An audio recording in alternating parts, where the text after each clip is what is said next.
Makita niyo isang ganito. Isang ganito ba? Makita niyo isang ganito. Ano ako ito? Tulong ako. Hawakan mo ito. Hindi nagbabago.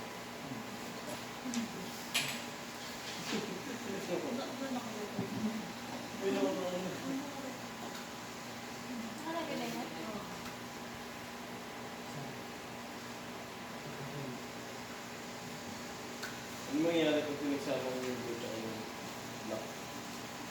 Dark blue.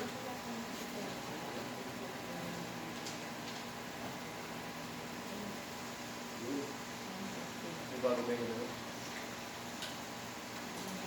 Sana all. Sama. Sana all.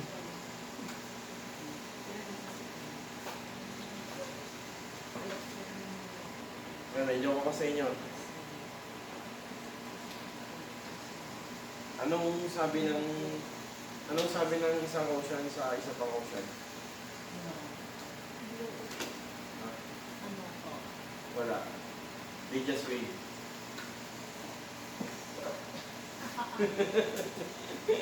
Parang may singin. They just wait.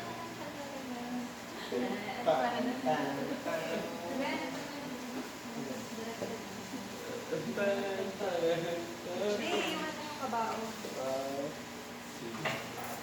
Ano yung kabaong? Sunod na kabaong?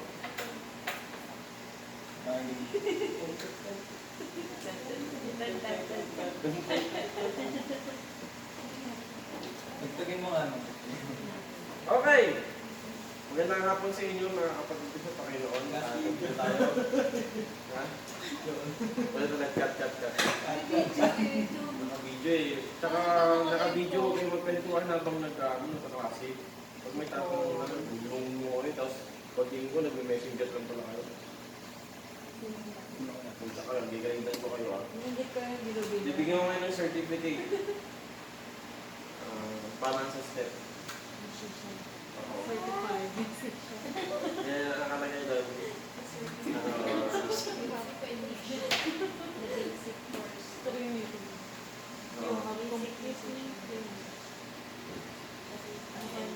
You can now play anything si guys. Hanggang ngayon sa certificate. Para may compose din naman kayo. Para at least naging, yung quarantine yung naging, you make your quarantine days as, ang tawag nila to? Productive. Yeah, that's the thing. Okay. Cut. Sabi ko ikakata.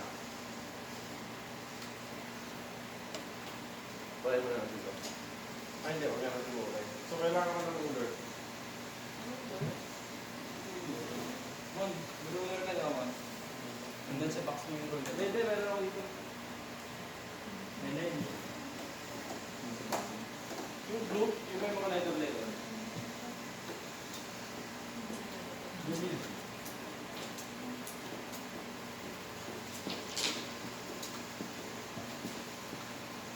Saka guys, nalilate na tayo.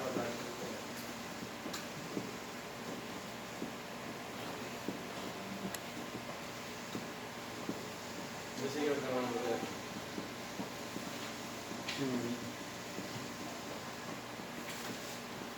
Magandang hapon sa ating lahat, mga minamahal, mga kapatid ko sa Panginoon. At nandito tayo para mag-aaral ng music, doctrine, and then fundamentals in music. Ngayong hapon, pag-aaral natin, what does the Bible say about music? But before that, let's go to the Lord in prayer. Father God, we thank you, Lord, for this time. Thank you for another opportunity once again that you have given to us to study by your word.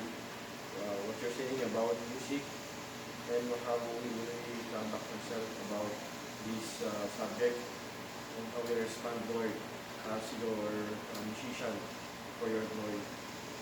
Father, we ask you that you give us wisdom, knowledge, and understanding as we study this afternoon. You know, these things we ask in the name of the Lord Jesus Christ. Amen. Amen. So, ang oras natin ay 4:15. Wait tayo ng 15 minutes. Okay. What does the Bible say about music? You have your modules? Okay, page number 2. Ano ba ang sinasabi ng Biblia patungkol sa music? Lesson number 2. Because there are over 500 references to music in the Bible, there is no excuse for the Christian musician to be ignorant of what God thinks about the subject of music. Walang lugar, walang room, walang place sa mga Kristiyano na maging ignorant siya pagdating sa subject ng music. Kung ano ba ang sinasabi ni Lord patungkol sa music. The following verses are a small example. In Genesis chapter 4, verse number 21, and his brother's name was Jubal. Who is Jubal? He was the father of all such as handle the harp and organ. So, in their time, no, gano'n na yung ng music. 7 generation from the first man, our father Adam, right? Na meron ng music, meron ng instrument. Exodus chapter 15, verse number 2. You know what is the context of this chapter? Exodus chapter 15. Ang kumanta nito ay si Moises. Anong context nito? After nilang tumuwid sa Red Sea. Right? It says, the Lord is my strength and song, and He is become my salvation. He is my God, and I will prepare Him an habitation. My Father's God, and I will exalt Him. Honestly, when I got saved, my first journey in my Christian life, I made tune in this verse. Do you want to hear?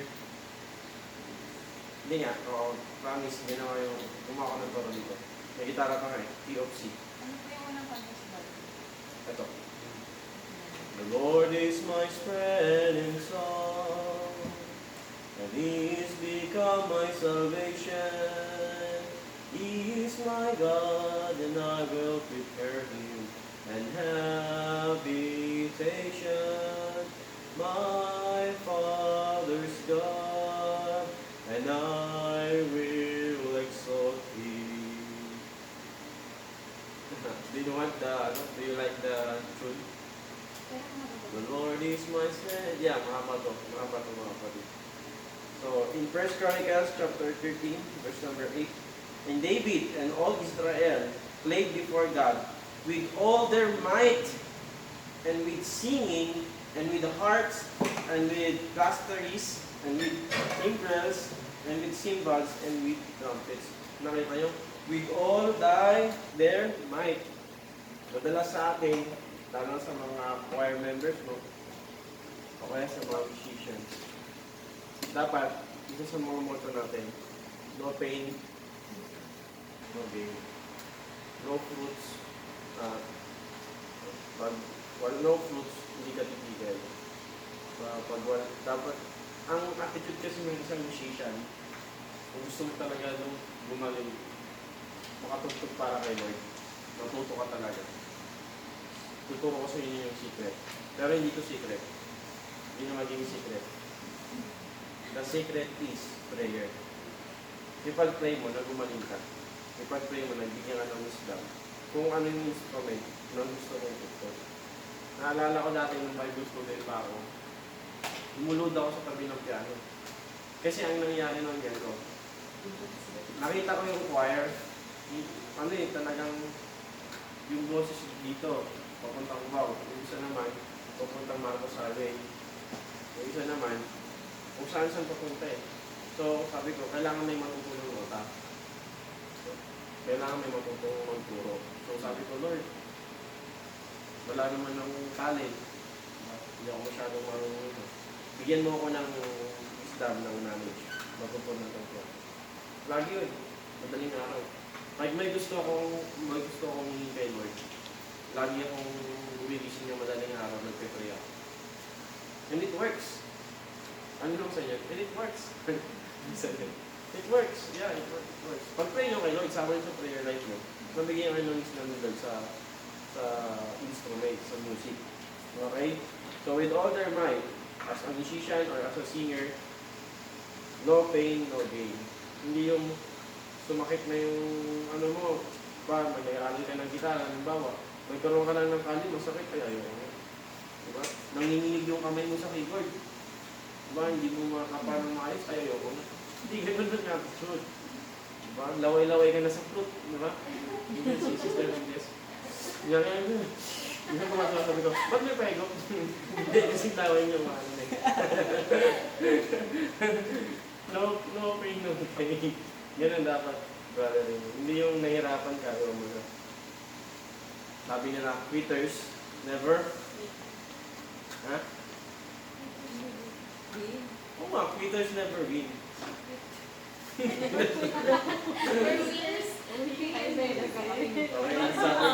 Sabi nga ng kanta ng mundo, kailanman ang mga nagwawagi ay hindi sumuko.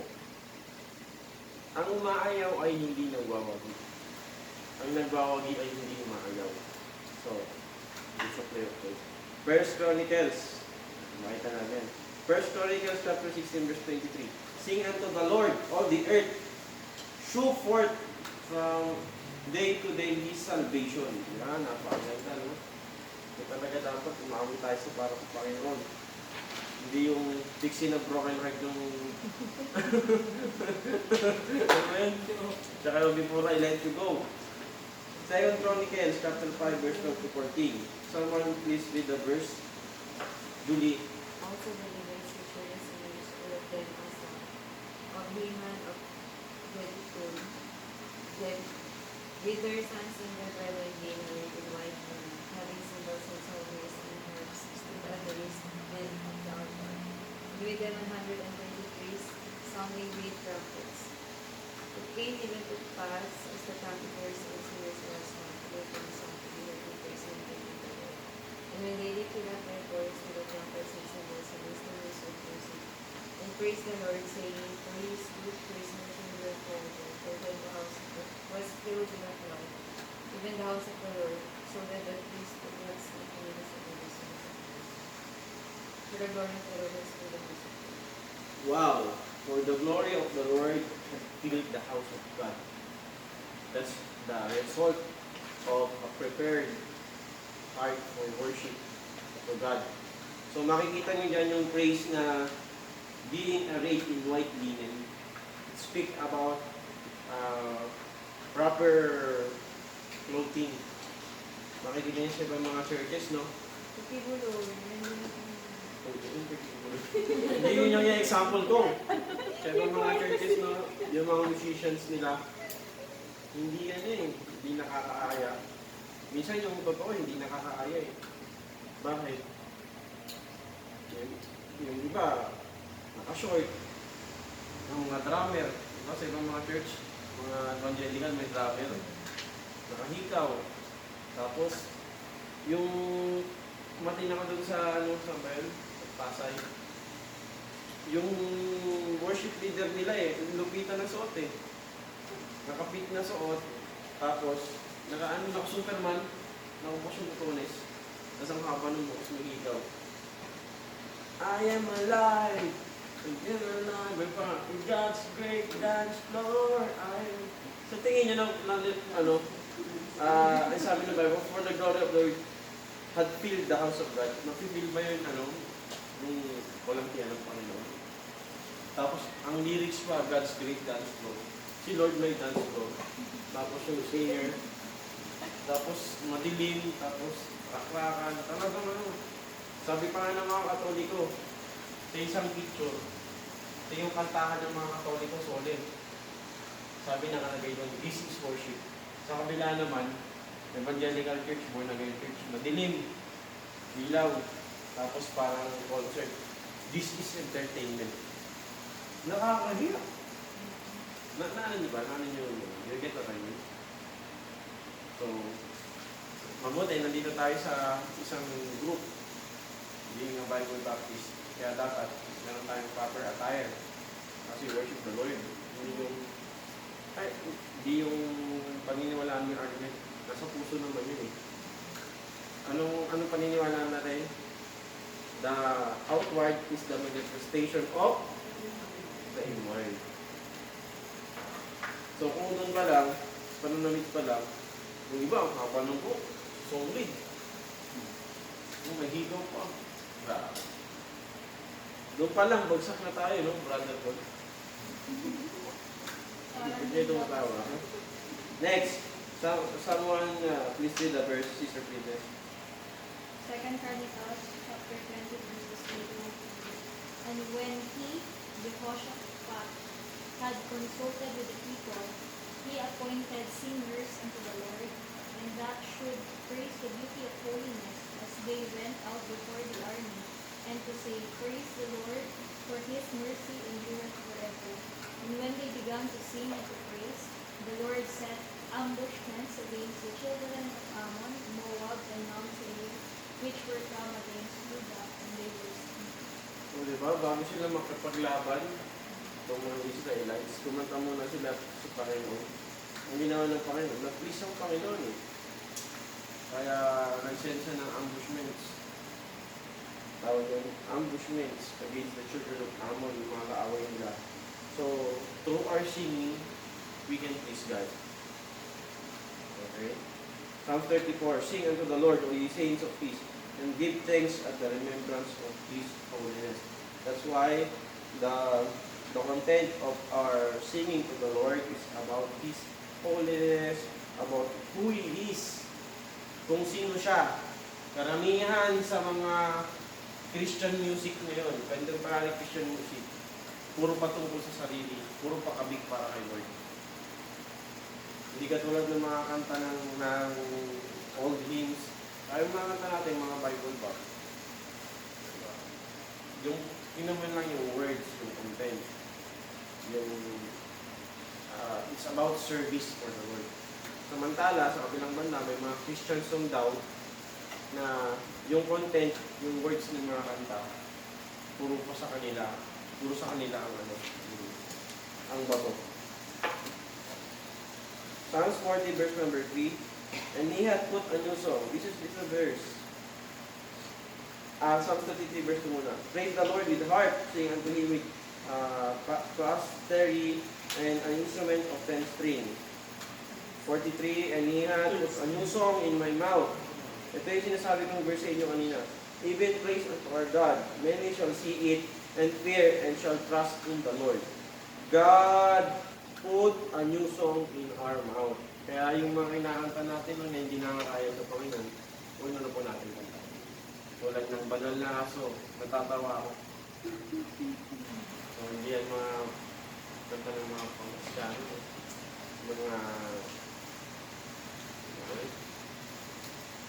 Mga rock song. Psalms 118 is 14. The Lord is my strength and song, and He's become my salvation. Kaya, Jesus is our song, the Lord is our song. Siya yung ating kinanta. Kaya nga kung hindi totoo si Lord, bakit napakaraming isa sa mga proof na totoo ang Panginoon? Bakit napakaraming music or songs na nagawa para sa Kanya? Wala nang mas titinding subject sa singing ng pagkakagawa. Walang iba yung subject patungkol kay Lord. Okay? Wala na. About sa kwalitiyan ng Panginoon, pagbibigyan biyaya.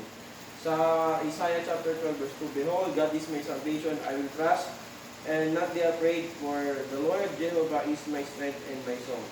He is become my salvation. 51:11, Therefore the redeemed of the Lord shall return and come with singing unto Zion. So the promise in the future, and everlasting joy shall be upon their head. They shall obtain gladness and joy and sorrow and mourning shall be over. Do you know the verse? Do you know this verse? Na merong tune, nakantasin niya, katayin niya na rin. Si Brother Raymond, 1, 2, 3, go! Therefore the redeemed of the Lord shall return, and come with singing Zion, and everlasting joy shall be upon their head. They shall obtain gladness and joy, and sorrow and mourning shall flee away. Therefore the redeemed of the Lord shall return, and come with singing unto Zion, and everlasting joy shall be upon their head. Amen. Next, Zephaniah chapter 3, verse 17. Brother Raymond. The Lord thy God in the midst of thee is mighty. He will save. He will rejoice over thee in truth. He will rest in his steps. He will do ever he will sing. Amen. Gandang verse, no? The Lord thy God in the midst of thee is mighty, and He will save. He will rejoice over joy, and He will rest in His love. He will joy over thee with singing. Yan ang patunay na si Lord. He will give us joy over us with singing. Zechariah chapter 9 verse 14. And the Lord shall be seen over them, and His arrows shall go forth as the lightning, and the Lord God shall blow the trumpet. The Lord God shall blow the trumpet, and shall go with whirlwinds of the south. 1 Corinthians 14:15. What is it then? I will pray with the Spirit, and I will pray with the understanding also. I will sing with the Spirit, and I will sing with the understanding also. Kaya, hindi tayo kumakanta nang walang pangunawa, na hindi natin nauunawaan kung ano yung sinasabi ng kanta. Okay? Kailan ba yun? Kagabi nanonood ako ng Jesus Reigns Ministry ng Praise and Worship nila. Shalabaganda, Lord, oh Jesus, thank you. Shalabaganda, Shalaman. Speaking in tongues, dun sa kanilang Praise and Worship. Nakakanta na yun, gano'n. Diba yung speaking in tongues, Shalabaganda, Shalaman. Yun, kagabi pinanood ko sa Jesus Reigns. Alam ko, Jesus Reigns yun eh. Meron silang, abang yung worship leader, yung babae, di ba may antay din eh, yung nag-aalib-alib. Bago dumating yung baka na bago nilang kanta, mag-aalib-alib mo na yun, oh, thank you, Jesus. We praise you. Shalabadan, shalabadan. Maybe speaking in tongues. So, they include the speaking in tongues, that shalabadanda, in the song. So, the question is, did they understand what is shalabadanda? The Bible says that we should sing with understanding, with the Spirit. So with understanding and with the Spirit. That's why, in singing to the Lord, it should, tawag dito, dapat ang nangingibabaw, ang pinapairal natin ay yung ating spirito, hindi yung ating flesh. Makikita nyo, di ba, sa mga evangelical churches, talagang pag mag-praise and worship sila, kasama yung flesh. Talagang sila yung napiplease. Hindi sure ba sila kung napiplease si Lord? Gets nyo? Bakit? Merong dance ministry. Diba? Nakakita ka ng gano'n sa Swensen. May praise and worship dun sa stage, tapos dun sa baba, may dance. So, diba meron pang Islaman? Ano yung Islaman? Naalala ko nung high school ako, meron akong, hindi ko siya naging klase, pero naging mga Christian sila, mga evangelical. Mga harvester. Prepare ko sila. Grabe friend, ang saya nung linggo. Sila nasayahan eh, sila nasayahan. Praise and worship mo sila. Eh, ang kanilang mga kukan doon, monoblock. Tinanggal daw nila yung mga monoblock. Tapos nagpagulong-gulong daw sila doon habang praise and worship. Doon sa gitna. Kaya ang saya daw. So see, the flesh is winning yung kanilang laman, hindi yung spirito. Tandaan natin, we are tripartite being. Soul, body, and spirit. The soul is the true us. Yung totoong tayo. Yun yung merong emosyon, yun yung pumipili. Okay? Condition, emotion, will, and then the flesh is windows to the world, but the spirit is windows to God. That's why we worship God in spirit, not in flesh. Sabi ng Bible, walang laman. So then, they that are in the flesh cannot. David naman yung pala yung praise the Lord. That's one of my favorite verse, Romans 8:8. So then, they that are in the flesh cannot please God. So, when you're praising God using your flesh, ikaw yung nasasarapan, ikaw yung nalolalati, ikaw yung nasasayahan, you think that the Lord is pleased, that the place is filled with the glory of God. Kaya nga dapat sa ating mga Baptist, pag nag-worship, nagpe-pray, tayo dapat yung may totoong praise and worship. Pag nagpe-praise and worship tayo, nagumamon tayo sa congregation. Diba? Nandun yung nalilift yung spirit, hindi yung flesh. Meaning, magmamanifest yan kapag masaya kang kumakanta, naiintindihan mo yung kinakanta. Kaya sa hymnals, dapat naiintindihan nyo kung ano yung mga content. What's the meaning of Ebenezer? Ano yung ibig sabihin ng Ebenezer?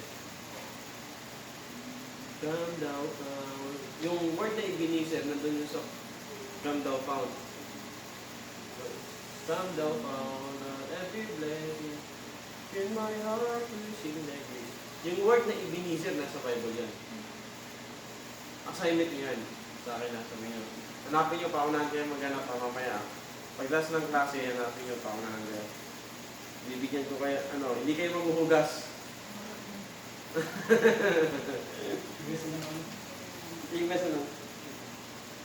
Ito pa. Ephesians chapter 5, verse 18 to 19. And be not drunk with wine, wherein is excess, but be filled with the Spirit, speaking to yourself in psalms and hymns and spiritual song, singing and making melody in your heart to the Lord. Napakagandang verse. Means, when we sing to the Lord, it should be songs, hymns, spiritual songs. That's why, if that is contemporary, and if it is not spiritual, is fleshly, we should not use that song. Bukas, pakikitaan ko kayo ng mga sinasabi nilang Christian song na ginagamit ng mga churches. And you will be the one to determine if that is a Christian song. Okay? Huwag nyo kahit hindi nyo maintindihan yung lyrics. O kahit intindihan nyo yung lyrics. Bukas, papainaw kayo. Tapos masasyak kayo. Hello, may ganyan pala. Yes. Dapat ma-open yung mga mata natin pagdating sa touch ng music. Let the word of Christ dwell in you richly in Colossians 3:16, and always down, teaching and admonishing one another in psalms and hymns, spiritual song, singing with grace in your hearts to the Lord. So with that, guys, do you have some questions? Nag-exit tayo na mga 8 minutes. Kung wala yung question, papunta na tayo sa music story. May question ba kayo? So, handa na ba kayo dito?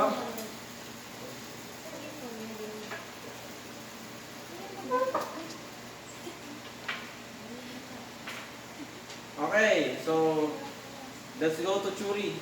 Music Churi. Okay, ha? Ang gagawin natin ngayon, punta kayo dun sa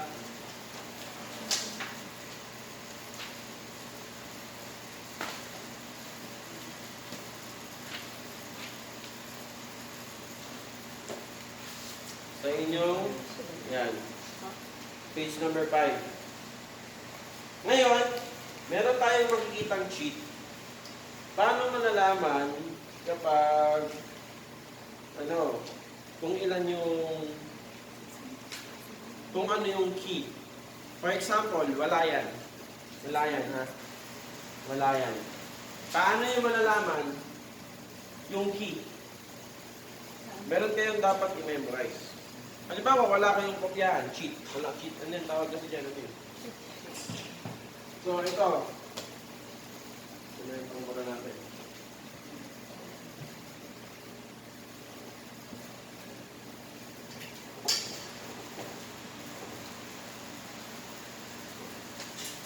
Alam ko na kung para hindi ko mag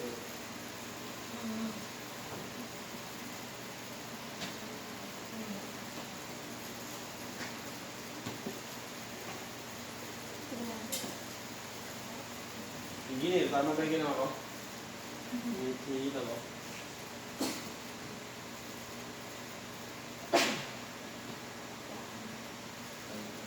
O, yan na.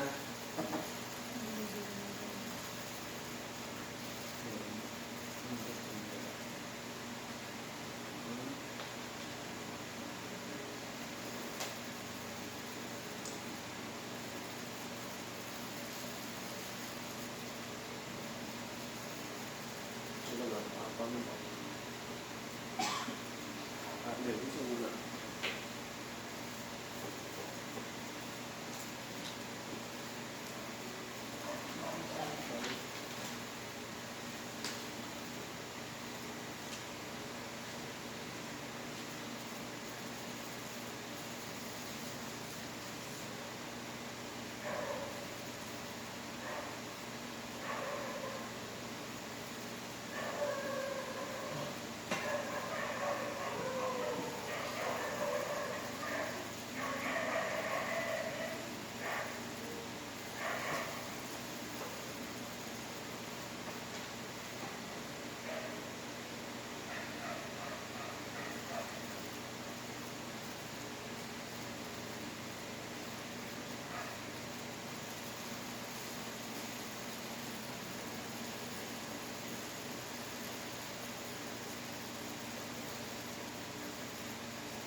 Okay. So, ang ginagawa ko, kaya nakabisado ko, pag chart, G daig.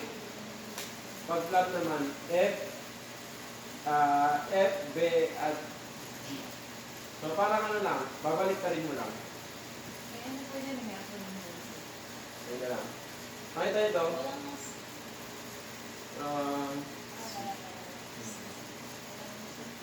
C, kasi nga, pag C, ngayon. So, babalik ka rin mo lang, G, D, A, dito nyo. G, D, A, E, B. Tapos, G, D, baliktad lang yun, baliktad. Okay, dito ano na ba? F sharp, yung sunod. F sharp or G flat. Sure, tama ba F sharp? Pag key of